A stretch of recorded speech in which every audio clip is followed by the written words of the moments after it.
नमस्कार, हर हर महादेव, जय भोलेनाथ। आप सभी का स्वागत है। ये है चाचा के फैक्ट्स। मैं नितिन हूँ, कहानियाँ सुनाता हूँ। कई बार मैंने आपके इस सवाल का जवाब दिया है। एक बार फिर अनीता का मैसेज और कहती हैं कि नितिन, जैसे दूध अर्पण करते हैं शिवलिंग पर, या कोई लोग शहद, कोई खीर, कभी कुछ, तो हमारी आर्थिक स्थिति इतनी मजबूत नहीं है, क्या सिर्फ जल चढ़ाने से महादेव प्रसन्न नहीं होते? आपने अगर मन में सोच लिया, आप मंदिर गए भी नहीं और आपने शिवलिंग पर दूध जल कुछ भी अर्पण नहीं करा, तो भी शिव आपकी सुन लेते हैं। वो तो भोले हैं, वो सिर्फ आपका भाव देखते हैं।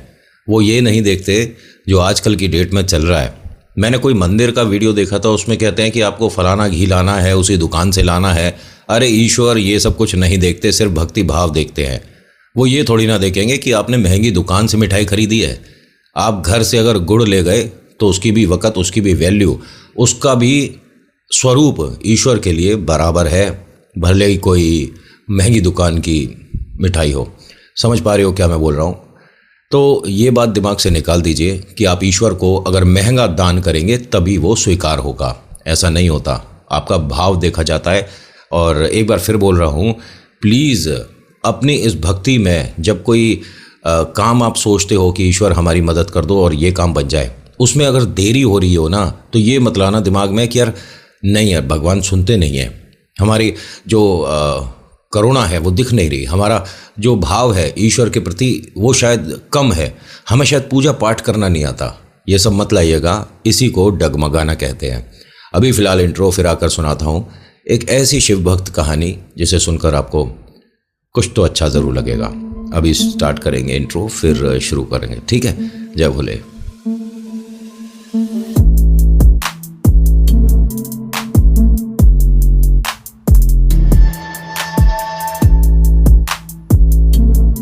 अच्छा, कहानी सुनाने से पहले आपको बिच्छू वाली कहानी पता है? अगर नहीं तो छोटी सी है, 1 मिनट के अंदर ख़त्म करूँगा, आपका समय ज़्यादा ख़राब नहीं करूँगा। और फिर उसके बाद एक्सपीरियंस वाली कहानी आएगी, ठीक है? ये कहानी एक ऐसे बिच्छू की है जिसको महादेव से मिलने का मन करा। अब बिच्छू का आप जानते ही हैं कि उसका भाव क्या है, स्वभाव क्या है। भाव है ईश्वर के प्रति एक बार उनके दर्शन करना। स्वभाव क्या है? डंक मारना। भाई वो ना चाहते हुए भी अगर आपने बिच्छू को छुआ है तो 100 में से 99% डंक ज़रूर मारेगा। आप कितना भी उसे खिला पिला लो, बहुत से लोग पालते भी हैं, लेकिन जहाँ उसका भाव स्वभाव के ऊपर भारी पड़ गया, वो डंक ज़रूर मारेगा। महादेव ध्यान में लीन थे। आसपास गणेश और कार्तिक खेल रहे थे और पहरेदार था नंदी। मतलब नंदी के होते हुए दुनिया की कोई ताकत, कोई परेशानी महादेव तक नहीं जा सकती अगर नंदी द्वार पर है। और बिना नंदी से बात करे आप महादेव तक नहीं पहुंच सकते। और ये बात सच भी है। आप अगर शिवलिंग पर जल चढ़ाने जाते हो तो जो आपकी रिक्वेस्ट है वो बाबा से तो बोली, नंदी को ज़रूर बता कर जाना, क्योंकि नंदी तुरंत संकेत देते हैं और नंदी तुरंत मैसेज कन्वे कर देते हैं आपका बाबा तक। होता क्या है कि इस बिच्छू ने चलना शुरू करा और ये देखिए इसकी क्षमता से बाहर है। हिमालय पर्वत की चोटी पर पहुंचना किसी बिच्छू के लिए बहुत ज़्यादा मुश्किल टास्क है। क्यों? दुनिया भर की अड़चन है, बारिश है, पानी में बहने का डर, बहुत सारे ऊपर पक्षी हैं, पक्षी के उठाकर ले जाने का डर, अगर बाढ़ सी आ गई तो बह जाने का डर है। और साथ ही साथ दुनिया भर के यहाँ ऐसे भी जीव जंतु हैं जो उसे हानि पहुँचा सकते हैं। छोटे छोटे पैर हैं, बिच्छू कितनी देर और कितने दिन तक चलेगा? कई साल चलने के बाद ये हिमालय पर्वत तक पहुंच रहा है, लेकिन सामने क्या देखता है? नंदी है। और ये सब पता है क्यों कर रहा है? बिच्छू ने जंगल में किसी साधु को तपस्या करते देखा। ओम नमः शिवाय, ओम नमः शिवाय, ओम नमः शिवाय, ओम नमः शिवाय, ओम नमः शिवाय। अब ये बिच्छू जब उनके सामने पहुंचा तो ना तो वो हटे ना वो डरे, और उन्होंने बिच्छू को देखते हुए मुस्कुराते हुए बोला, मैं तो शिव का भक्त हूँ, और जब शिव भक्ति चल रही हो तो हानि नहीं पहुंचाई जाती। तो ये बिच्छू ने पूछा, कौन है शिव, और अगर मैं भी उनकी भक्ति करूं तो क्या मुझे स्वीकारेंगे? मैं तो बहुत छोटा सा हूं। तो साधु ने एक बात बोली थी कि महादेव की नज़र में सब एक बराबर है। ना तो कोई छोटा है, ना कोई बड़ा है, ना कोई सुंदर है, ना कोई बदसूरत है, ना कोई ठीक है, ना कोई भयानक है। और ये जो तेरा कहना है ना कि मैं तो डंक मारना जानता हूँ, मैं क्या महादेव तक पहुँचूँगा?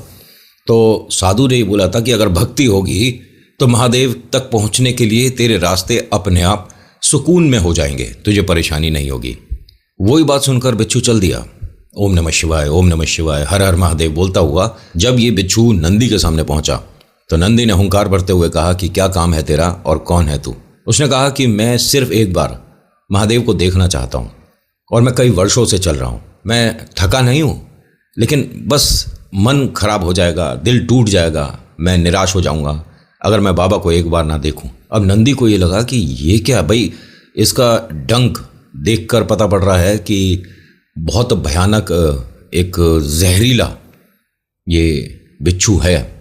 और जब नंदी ने उसके डंक को देखा तो उसने विनम्र स्वर में कहा कि मैं यहाँ किसी को हानि पहुँचाने नहीं आया हूँ और मैं अपने इस डंक पे पूरा कंट्रोल रखूँगा। एक बार मुझे महादेव को देखना है, उनके पास जाना है, एक बार बस। नंदी ने रास्ता दे दिया कि एक बार मैं भी तो देखूं, और वो ठीक उनके पीछे पीछे चल रहा था। जो नंदी है ठीक बिच्छू के पीछे, कि अगर मुझे हल्का सा भी संकेत दिखा कि यहाँ कैलाश पर किसी को इससे हानि है या ये किसी को परेशान कर सकता है, किसी को डंक मार सकता है, तो मैं पहरेदार ऐसे ही नहीं बना। अब ये महादेव के सामने पहुँच गया। छोटे छोटे से हाथ हैं, छोटे छोटे से पैर हैं, दोनों हाथ जोड़ते हुए डंक को नीचे करते हुए महादेव को बोलता है, बाबा मेरी आवाज़ आ रही है। ओम नमः शिवाय, बाबा मेरी आवाज़ आ रही है। और उनकी आंखें बंद थीं। ये हर किसी को पता है, देवी देवता, इंसान राक्षस, महादेव अगर ध्यान कर रहे हैं, वो ध्यान में लीन है, तो उनका वापसी कब होगा कोई गारंटी नहीं है। महादेव का ध्यान कई कई वर्षों तक चल जाता है। अब ये छोटा सा बिच्छू महादेव से बहुत दूर है, महादेव बैठे हैं काफ़ी ऊंचाई पर और ये तेज़ तेज़ बोल रहा है, क्या आवाज़ जाएगी? उसने यही पूछा, महादेव क्या आपको मेरी आवाज़ आती है? महादेव एक बार क्या मैं आपसे बात कर सकता हूँ? महादेव मैं बहुत समय से, कई सालों से चल रहा हूँ, आप मुझे स्वीकार करेंगे? महादेव ने मुस्कुराते हुए आंख खोली और कहा कि कैसे हो, और बिच्छू को एक नाम दिया। बिच्छू की आंखों में जो आंसू थे वो सिर्फ महादेव को दिख रहे थे। भाई इतना छोटा सा प्राणी है, किसको इस प्रजाति के आंसू या मुस्कुराहट दिखेगी? महादेव को दिखी। महादेव ने उसको एक नाम दिया और इस तरह से अपना हाथ बढ़ा दिया कि आओ थोड़ा करीब बैठकर बात करते हैं। अब ये देखकर नंदी जैसे ही 2 कदम चला तो महादेव ने इशारे से रोक दिया कि नंदी परेशानी की कोई बात नहीं है, भाई नंदी तो एज अ सिक्योरिटी गार्ड अपना काम कर ही रहे हैं, कि आप टेंशन ना लो गुरुजी, मैं हूँ। महादेव ने इशारा करा, नंदी वहीं रुक गया। बिच्छू डरते हुए कि कहीं हल्के से भी गलती से मेरा डंक जो है महादेव को ना छू दे, भाई जहरीला है और कई वर्षों से ये चल रहा है, वो जो डंक इसका है, जहर जो है वो बढ़ता चला गया है और इतना जहरीला हो चुका है कि अगर इसकी एक खरोंच भी आ गई तो ये घातक हो सकता है। महादेव ने उसे अपने हाथों पर बिठाया और उसे बिल्कुल अपने सामने लाकर बात करनी शुरू करी। कौन हो, कब से आ रहे हो, कब से चल रहे हो और कैसे तुम्हें ये प्रेरणा मिली कि मेरे से मिला जाए? उन्होंने कहा आप ये बताओ, मुझे कैलाश पर आप स्वीकार करते हो? महादेव ने कहा बिल्कुल स्वीकार करता हूँ। कैलाश पर्वत हर उसका है जो भक्ति भाव से जुड़ा है।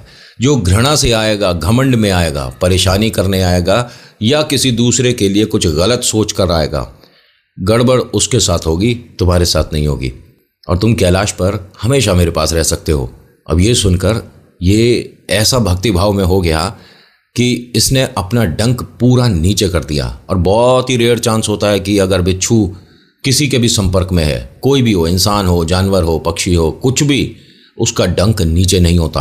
आप सर्च भी कर सकते हो, पॉसिबल है नहीं कि अगर वो किसी के संपर्क में है और डंक नीचे कर दे, क्योंकि उसे अपना ध्यान रखने के लिए इस डंक को हमेशा एक्टिव रखना पड़ता है। सामने वाले का जब तक प्रहार होगा उससे पहले तो ये डंक मार देगा और वहीं बस सामने वाला चारों खाने चित हो जाता है। जब महादेव ने इसे, या ये कह सकता हूँ कि जब महादेव ने इसकी रिक्वेस्ट एक्सेप्ट करी, उसके बाद ये बिच्छू हमेशा के लिए कैलाश पर्वत पर रह गया। और पता है, ये कहा जाता है, बहुत से लोगों ने कोशिश करी है ट्रैक करने का, तो बेस से वो जब भी चढ़ते हैं कहते हैं कभी नहीं दिखता, लेकिन जैसे जैसे आप ऊंचाई पे जाते हो वहाँ कभी कभी बिच्छू के संकेत मिलते हैं। और ये बहुत रेयर चांस है, और वो बिच्छू आज भी कैलाश पर्वत पर महादेव के पास बैठता है। अब छोटी सी एक कहानी है, ये सुनाता हूँ। नाम है इनका गीता और इनके हस्बैंड हैं संजीव। गीता और संजीव इनके 2 बच्चे हैं जुड़वा, और गीता गायनेकोलॉजिस्ट हैं, डॉक्टर हैं, और संजीव एक आईटी कंपनी में काम करते थे। दोनों एक दूसरे से बहुत प्यार करते, बहुत मोहब्बत, और दोनों शिव भक्त। इनके जो बच्चे हैं इनको भी माँ पापा ने ये बात सिखा रखी थी कि बेटा कभी डर लगे तो जय भोले बोलना, कभी डर लगे तो ओम नमः शिवाय बोलना, कभी किसी से ना आपको उल्टा नहीं बोलना, जब सीढ़ियों पे स्कूल में चलते हैं तो किसी को धक्का नहीं देना। छोटी छोटी सी चीज़ें इन छोटे छोटे बालकों को बता रखी हैं। दोनों बहन भाई जुड़वा हैं और दोनों 2nd क्लास में हैं। यहाँ गीता ने बहुत समय से अपने हस्बैंड से एक रिक्वेस्ट कर रखा था कि आप आईटी कंपनी में इतनी अच्छी जॉब करते हो, इतना आप मतलब मैं भी और आप भी ठीक ठाक पैसे कमाते हैं, कभी हम वक्त नहीं निकाल पाते। पूरी ज़िंदगी सिर्फ क्या पैसे ही कमाते रहेंगे? वक्त मैं समझा नहीं। देखो मैंने कितनी बार बोला है कि मुझे सिर्फ एक बार केदारनाथ जाना है, तो उसने कहा कि अभी नहीं, अब हम नेक्स्ट ईयर जा सकते हैं, क्योंकि 10-15 दिन में द्वार बंद हो जाएंगे। सर्दियों में हर किसी को पता है कि केदारनाथ के द्वार बंद हो जाते हैं, तो पॉसिबल नहीं है, नेक्स्ट ईयर पक्का। तो उसने कहा कि मैं कई साल से बोल रही हूँ, शादी के पहले भी मेरा बहुत मन रहा है, लेकिन वहाँ भी मैं अपने पिता के घर जब थी तो नहीं जा पाई। भाई डॉक्टरी की पढ़ाई ऐसी ही होती है, जब पढ़ाई करनी है तो बहुत करनी है, और समय नहीं मिल पाया, बहुत मन है। तो इन्होंने कहा कि अभी एक काम कर सकते हैं, केदारनाथ तो हम अगले साल जा सकते हैं, लेकिन उज्जैन महाकाल पे हम अगले महीने जाएंगे। मैंने कहा बहुत अच्छी बात है। अब दोनों बच्चों को भी बता दिया कि हम उज्जैन जाएंगे, भस्म आरती देखेंगे, बच्चों आपको लाइव एक तरह से महाकाल दिखेंगे, और बहुत अच्छा होता है, सब बहुत मन था इसका। अब हस्बैंड वाइफ और बच्चे अपनी ही गाड़ी से उज्जैन आए, और आने के बाद बाबा के दर्शन करे, भस्म आरती देखी, सब कुछ बहुत बढ़िया रहा। उसके बाद जब यहाँ से लौट रहे थे तो कुछ अर्जी, कुछ पर्ची बाबा के सामने अगर रखी नहीं तो फिर ऐसा लगता है कि शायद कुछ कमी रह गई है ना। जब तक ईश्वर के सामने जाएंगे नहीं, प्रार्थना के साथ हमारी कोई रिक्वेस्ट नहीं होगी, तो कैसे काम चलेगा? भाई हमारा देखिए जन्म सिद्ध अधिकार है अपने ईश्वर से डिमांड करना कि बाबा बस ये वाला काम करा दो, सब अच्छा हो जाएगा, बाबा बस ये करा दो, सब अच्छा हो जाएगा। और कमाल की बात देखिए, जब हम दुख में होते हैं तो ईश्वर ज़्यादा याद आते हैं, और जब हम सुख में होते हैं तो उनके साथ ज़रा बातचीत कम हो पाती है। अब यहाँ हस्बैंड वाइफ बच्चे सब लोग जब आ रहे थे तो ऑफिस से हस्बैंड को फ़ोन आया कि आप, सुनने में आया था कि उज्जैन गए हो, और उज्जैन से जब आप आओगे ना तो वहाँ पर ये वाला काम है, ये करते हुए आना, और ऑफिस का आपको जो दोबारा जाना है वो टाइम बच जाएगा। उसने कहा मैं फैमिली के साथ आया हूँ और परिवार के साथ, अब ये मीटिंग कहाँ अटेंड करता रहूँगा। तो उसने कहा एक काम करिए, आप फैमिली को ट्रेन में बिठा दीजिए, और जो भाभी जी हैं वो ले आएंगे, और बच्चों को आप गाड़ी से वहाँ चले जाइए। उज्जैन से थोड़ा और आगे का रास्ता था।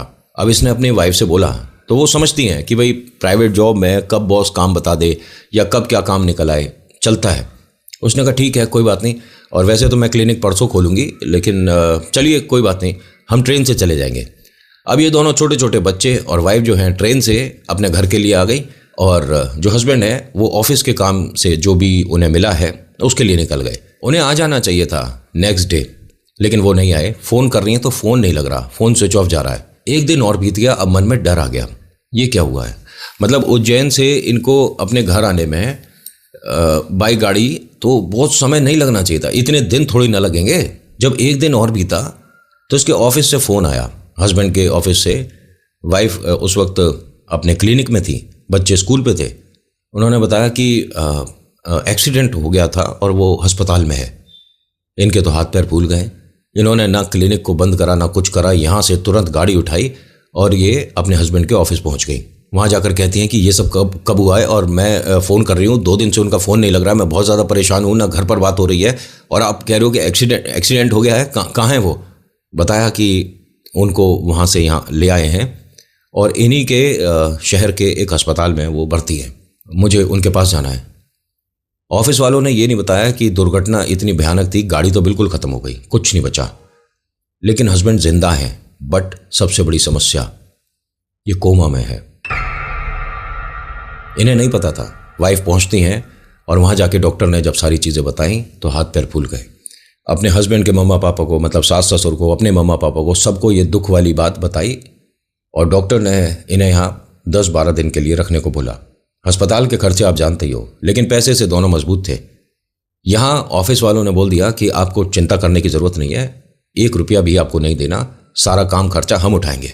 उन्होंने कहा पैसों से आप ये मत कहिए कि आप उठा लोगे पैसा खर्चा तो मैं खुश हो जाऊंगी, या इतने मजबूत हैं, इतने सक्षम हैं हम पैसों से कि हमें ऐसे मांगने की ज़रूरत नहीं है। ऑफिस में जो बॉस थे वो आंखों में आंसू के साथ बोलते हैं कि सारी गलती मेरी थी, मैंने ही फ़ोन करके कहा था। वो तो बोल रहा था कि मैं फैमिली के साथ उज्जैन आया हूँ और यहाँ से हमें घर जाना है, क्या जाना ज़रूरी है, मीटिंग ये पोस्टपोन भी हो सकती थी, लेकिन मैंने ही जोर दिया और ये सब हो गया। इनकी आंखों में आंसू थे। ये धीरे धीरे 12-15 दिन जो कट रहे थे, ये हर दिन महादेव से शिकायत कर रही थी और बोल रही थी कि आपने इनके प्राण तो बचा दिए, उसका धन्यवाद, लेकिन डॉक्टर कहते हैं कि इनका होश में आना पॉसिबल है नहीं, ये कोमा में है। अब कोमा में कोई गारंटी नहीं लेता है। तुम लोगे भोलेनाथ। 12-15 दिन बीते, अस्पताल से इन्हें डिस्चार्ज कर दिया गया कि यहाँ पर रखने में आपका देखिए काम खर्चा बढ़ ही रहा है और इन्हें घर पर रखिए, इनको ऐसे ऐसे आपको सेवा करनी है। भाई साहब ये जब घर आई 1.5 महीना बीत गया, सारे काम यही कर रही थी। डॉक्टर ने बोला कि भाई क्लीनिंग के लिए, नहलाने के लिए आप कहेंगे तो हम कोई अरेंज कर देंगे। उसने कहा नहीं, मेरे हस्बैंड है, सब काम मैं कर लूँगी, कोई दिक्कत नहीं है। ये हर दिन टूट रही थी और हर दिन महादेव से शिकायत कर रही थी। धीरे धीरे दिन बीतते चले गए और आ गया सावन। जब सावन आया, ऐसे में इन्होंने एक अरदास लगा दी कि महादेव, मन तो बहुत था कि मैं केदारनाथ देखूंगी, लेकिन अब केदारनाथ मेरे घर आएंगे, मुझे नहीं पता कैसे होगा। सावन में जब जल चढ़ेगा, ठीक है, जिस दिन आप प्रसन्न होते हो उसी दिन इनकी आंखें खुलनी चाहिए। मुझे नहीं पता कैसे होता है ये, लेकिन अगर ऐसा नहीं हुआ तो मेरी जिंदगी से महादेव चले जाएंगे। मैं अपने बच्चों को बताऊंगी, जो अभी तक बता रही थी सब झूठ है। बच्चों, सच ये है कि कोई भगवान नहीं होते। बच्चों, सच ये है कि शिव नाम है ही नहीं, अस्तित्व ही नहीं है। वो बहुत ज़्यादा गुस्से में थी। ये जो कहानी भेजी है इन्होंने ही भेजी है मुझे। और आप जब बोले, आप जब बता रहे थे ना, थोड़ा सा कंट्रोल रखते, आपकी बातों में, आपकी गड़गड़ाहट में आपके आंसू साफ सुनाई दे रहे थे, दिखाई नहीं, सुनाई दे रहे थे। ईश्वर आपको और मजबूत करे। यहाँ इन्होंने अरदास लगा दी और इन्होंने कहा कि सुबह का पहला जल हम चढ़ाएंगे। महादेव, अब आप कैसे करोगे नहीं पता, रक्षा करो, सुरक्षा करो, इनको पहले जैसा स्वस्थ करो। डॉक्टर ने कह दिया कई साल बीत जाते हैं, कोमा से बहुत मुश्किल है किसी का ऐसे आना। इनके दोनों छोटे हैं बच्चे, बहुत छोटे छोटे। रसोई में माँ खाना बना रही थी। दोनों बच्चों ने पूछा, टीवी पे कुछ समाचार आ रहे थे, उसमें शिव के बारे में बताया जा रहा था। छोटे छोटे बच्चे दोनों आते हैं और मम्मी से कहते हैं कि मम्मी ये हम जो जल चढ़ा रहे हैं शिव जी पर, क्यों? तो उन्होंने कहा पिता है बेटा, और पिता को उनके जो पुत्र पुत्री हैं सब स्नान करा रहे हैं, ऐसा कुछ माँ ने बोला।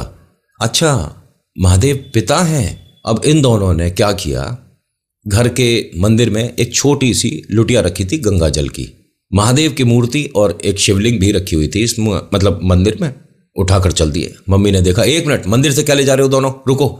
ये रुक गए दोनों। हाँ मम्मी, ये कहाँ ले जा रहे हो, छोड़ा, और मंदिर का द्वार बंद कर दिया। ये दोबारा नहीं होना चाहिए। मम्मी ने इन्हें 3 बार पकड़ लिया। ये 1 दिन बाद फिर ये काम करने लगे छोटे बच्चे दोनों। 1 दिन बाद फिर माँ ने 3 बार इन्हें पकड़ लिया रंगे हाथों कि मंदिर से लुटिया लेकर कहाँ चल देते हैं दोनों, और ये शिव जी की पूजा तो लगातार कर ही रही हैं। ठीक है, डॉक्टर का फ़ोन आया कि आप बताइए कैसी है स्थिति। उन्होंने कहा जैसे थे वैसे ही हैं, कोई भी फ़र्क परिवर्तन तो है नहीं। डॉक्टर साहब हम आपसे मिलेंगे अगले महीने, ऐसा बोल के इसने फ़ोन रख दिया, क्योंकि ज़्यादा देर ना किसी से भी अपने हस्बैंड के विषय में बात नहीं कर पा रही थी। शिवरात्रि आ गई, जल चढ़ना शुरू होना था। जैसे ही शिवरात्रि वाला समय हुआ, ये उठती है कि मैं फटाफट से नहाकर तैयार हो जाती हूँ और फिर मंदिर में जाकर जल चढ़ा कर आऊँगी। हस्बैंड के हाथ से लुटिया को छुआ कर लेकर जाऊँगी, तो एक तरह से हमने जोड़े से शिवलिंग पर जल चढ़ाया है। ये जब उठी तो इसके पास में दोनों बच्चे नहीं थे। इसने उन दोनों को देखा कि इतनी जल्दी कैसे उठ गए, और ये गए कहाँ दोनों। अब ये मंदिर से लुटिया लेकर आए और ये बच्चों के साथ दूसरे कमरे में सो रही थी, क्योंकि हस्बैंड के पास डॉक्टरों ने कोई चीज़, कुछ मशीन और कुछ रखा हुआ था। वो कंफर्टेबली उस बेड पर, वो जो अस्पताल वाला बेड होता है ना, उस पर ही लेट सकते थे। घर वाले बेड पे कंफर्टेबल थे नहीं, तो वो सिंगल थे और ये अपने बच्चों के साथ सोती थी। इन्होंने जाकर बच्चों को ढूंढा तो बच्चे दूसरे वाले कमरे में, जिसमें पिताजी हैं, पापा हैं, उसमें बैठे हुए थे, उनके सिरहाने। उनके सिर पर धीरे धीरे पानी डाल लेते और बोलते ओम नमः शिवाय। छोटे छोटे बच्चे हैं, 2nd क्लास में हैं, दोनों एक एक बार। बहन भैया जो हैं पिताजी के यहाँ सिर पर पानी डालते हैं ओम नमः शिवाय, और फिर उनके बाल ऐसे कर देते हैं ओम नमः शिवाय, फिर पानी डालते हैं। ये गुस्से में आई उनके पास, बच्चों को कहती हैं कि ये लुटिया हाथ से दो, 1 मिनट, ये क्या कर रहे हो तुम लोग हैं? आपने ही तो कहा था कि शिव पिता हैं, और हमारे पिता, आज शिवरात्रि, जल चढ़ाना था ना, तो हम मंदिर ना जाकर यहीं। अरे ये तुम्हारे को बिल्कुल समझ नहीं है, इतने छोटे भी नहीं हो कि तुम्हारे को चीज़ें समझ नहीं आती। इन्होंने बच्चों को डांटा और अभी यहाँ बेड से हटाने ही वाली थी। इनके जो हस्बैंड हैं उन्होंने दोनों हाथों से दोनों बच्चों को पकड़ लिया। इनके हाथ से, वाइफ के हाथ से लुटिया छूट गई और ये ज़मीन पर गिरी। उनकी आंख खुली धीरे धीरे, मुस्कुराते हुए दोनों बच्चों को प्यार करते हैं और वाइफ को देखकर बोलते हैं कि कैसे हो, सब ठीक है? ये उनके पैरों के पास बैठ गई, पैर पे लगाया सिर और रोने लग गई। बहुत तेज तेज रो रही हैं। वो थोड़े से लड़खड़ाते हुए उठकर बैठते हैं, इनके सिर पे हाथ रखते हैं और कहते हैं कि क्या हुआ, मेरी नींद कुछ ज़्यादा लंबी हो गई शायद। तुम रो मत, बस ये ध्यान रखो महादेव हमारा हाथ साथ कभी नहीं छोड़ते हैं। तुम भोले बाबा से क्या बोल रही थी? इन्होंने कहा आपको सब सुनाई दे रहा था। मुझे सब सुनाई भी दे रहा था और मेरे सिरहाने महादेव बैठे थे। मैं जितनी देर सोया हूँ ज़िंदगी की सबसे अच्छी नींद थी वो। मैं महादेव के बिल्कुल पास बैठा था और तुम्हारी आवाज़ मुझे क्लियर आती थी। और ये शिकायतें घर में नहीं कर रही थी कि वो बोल रही है, ये कोमा में है फिर भी सुन रहा है। इसने मंदिर में बोली थी ये सारी शिकायतें जो ये बोल रहे हैं। इनके रोंगटे खड़े हो गए। हस्बैंड ने कहा कि मैं अब तुम्हारे साथ चलूँगा जल चढ़ाने। मतलब ऐसा डॉक्टर्स बोलते हैं। इन्होंने बोला कि वो कि कोमा से एकदम से खड़े होकर कोई चल ही नहीं सकता। कई घंटे बीत जाते हैं, कई महीने बीत जाते हैं, सिर्फ आंखें खुलती हैं, लेकिन ये ऐसे एक्टिव थे जैसे कुछ हुआ ही नहीं। हस्बैंड वाइफ बच्चों के साथ जब शिवलिंग पर जल चढ़ाने आए, ये फूट फूट कर रो रही थी और ये कह रही थी कि महादेव मुझसे बहुत बड़ी गलती हुई, मैंने बहुत गलत शब्दों का इस्तेमाल किया था आपके लिए। मैं होती कौन हूँ जो आपको घर से बाहर कर दूंगी, अपनी ज़िंदगी से बाहर कर दूंगी। मेरे प्राण चले जाएं लेकिन शिव मेरे ज़िंदगी से अब कभी नहीं जाएंगे। तो आज की ये छोटी सी कहानी इतनी थी। आपको अच्छी लगी हो तो please like, share, subscribe, comment करना और लिखना जय श्री महाकाल, ओम नमः शिवाय। महादेव पर विश्वास करो, चमत्कार आज नहीं तो कल 100% होगा। So thank you so much for watching. मेरा नाम नितिन है। मुलाकात करूंगा एक नेक्स्ट वीडियो में। हर हर महादेव, जय भोलेनाथ, धन्यवाद, जय भोले।